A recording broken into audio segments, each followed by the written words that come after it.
Salut, bienvenue. Alors aujourd'hui, je vais vous présenter le couteau, comme vous avez pu voir dans le titre, le Military. Alors c'est le couteau suisse Military. Voilà, un couteau suisse. Voilà, un couteau suisse qui s'ouvre à une main qui se ferme à deux si on est droitier. Enfin, comme il a annoncé, c'est un couteau qui s'ouvre à une main et qui se ferme à deux. Voilà. Alors je vais vous dire tout de suite, c'est pas le mien. Alors, je vais pas pouvoir vous donner mon avis sur l'utilisation concrète que j'aurais de ce couteau-là. Moi, ce serait peut-être un gros EDC, un gros couteau de poche, parce qu'il est relativement épais, et puis il est assez lourd. Moi, j'ai un couteau suisse comme ça, en fait, dans ce genre-là, mais avec pas le même type de fermeture, voilà, d'ouverture et de fermeture.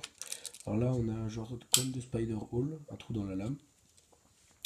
Et que là, déjà les lames sont pas pareilles, c'est juste les manches qui sont à peu près pareilles. L'épaisseur non plus, et les outils qui sont à l'intérieur non plus. Du coup, c'est deux couteaux différents. Mais j'ai assez me référencer à celui-là. Voilà. Alors, on a une lame. Premier truc qu'on ouvre, c'est que quand on ouvre le couteau, il est relativement dur à ouvrir. Voilà. On a une lame qui est mixte. Alors, à peu près un quart en lisse et les trois quarts restants en dents. J'aime pas du tout ce type de lame. Moi, je suis pas un grand fan des dents. J'aime pas. Ça fait quand on coupe quelque chose, ça arrive à déchirer plus que couper. Et puis une lame qui coupe bien, on n'a pas besoin de scie en fait. Voilà. Après, la prise en main est relativement bonne pour si c'est juste pour gratter un morceau de bois. Par contre, quand on va commencer à faire des coupes plus appuyées, il y a le liner lock là qui va rentrer dans le doigt. Voilà, c'est le gros problème. Chez le Victorinox, ce n'est pas fait pour faire des grosses coupes puissantes, mais là c'est vraiment vraiment dérangeant. Ce couteau-là, je pense qu'il a été fait pour des gauchers, parce que le liner lock est fait pour être poussé à droite. Voilà. Alors que normalement, le liner lock se bloque à droite et on pousse à gauche. Voilà. Alors je vais vite faire le tour des outils et je vais vous dire pourquoi c'est un military en fait. Bon, déjà, à la place du tire-bouchon, nous avons un tournevis. Voilà. Nous avons un poinçon qui est pas tout à fait pareil que beaucoup de couteaux suisses où il y a un trou. Voilà, par exemple dans le Forest, il y a un trou, pas dans le Military.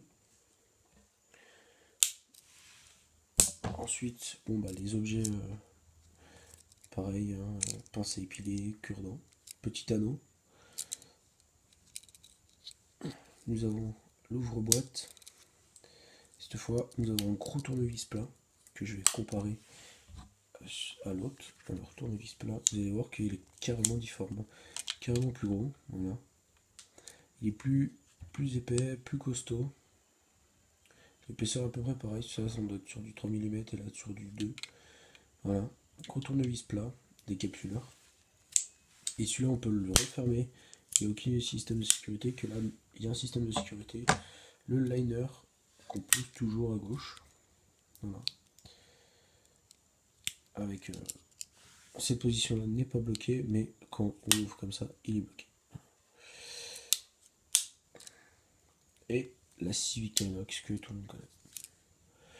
Je suis pas un grand fan de ce couteau au premier abord. Là, ça fait 2-3 heures que je l'ai dans les mains, que je joue un peu avec. Je suis pas un grand fan. J'aime beaucoup, par contre, le système d'ouverture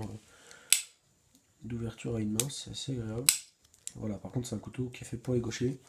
Et pour les droitiers, quand on a un petit peu d'habitude, ça va, mais c'est à peu près long et on a peur. Enfin, moi personnellement, j'ai peur de me couper. Voilà. Sinon, les plaquettes, hein, tout le monde connaît les plaquettes, c'est assez bien. Un petit peu de jeu, voilà, mais pas de jeu latéral. Beaucoup moins déjà que sur le Forest, même si sur le Forest, il y a déjà un paquet d'années. Voilà, sur le Forest, le bruit. Voilà, je vous laisse aller voir la vidéo du Forest. Je vous montre, je vous mets les deux à côté. Là nous avons un système où il faut juste, on peut vraiment utiliser la lame, fermer la lame à deux mains, en fait on vient pousser avec le majeur là, ça descend, c'est assez bien que là on est, c'est un couteau qui fait pour les gauchers je pense.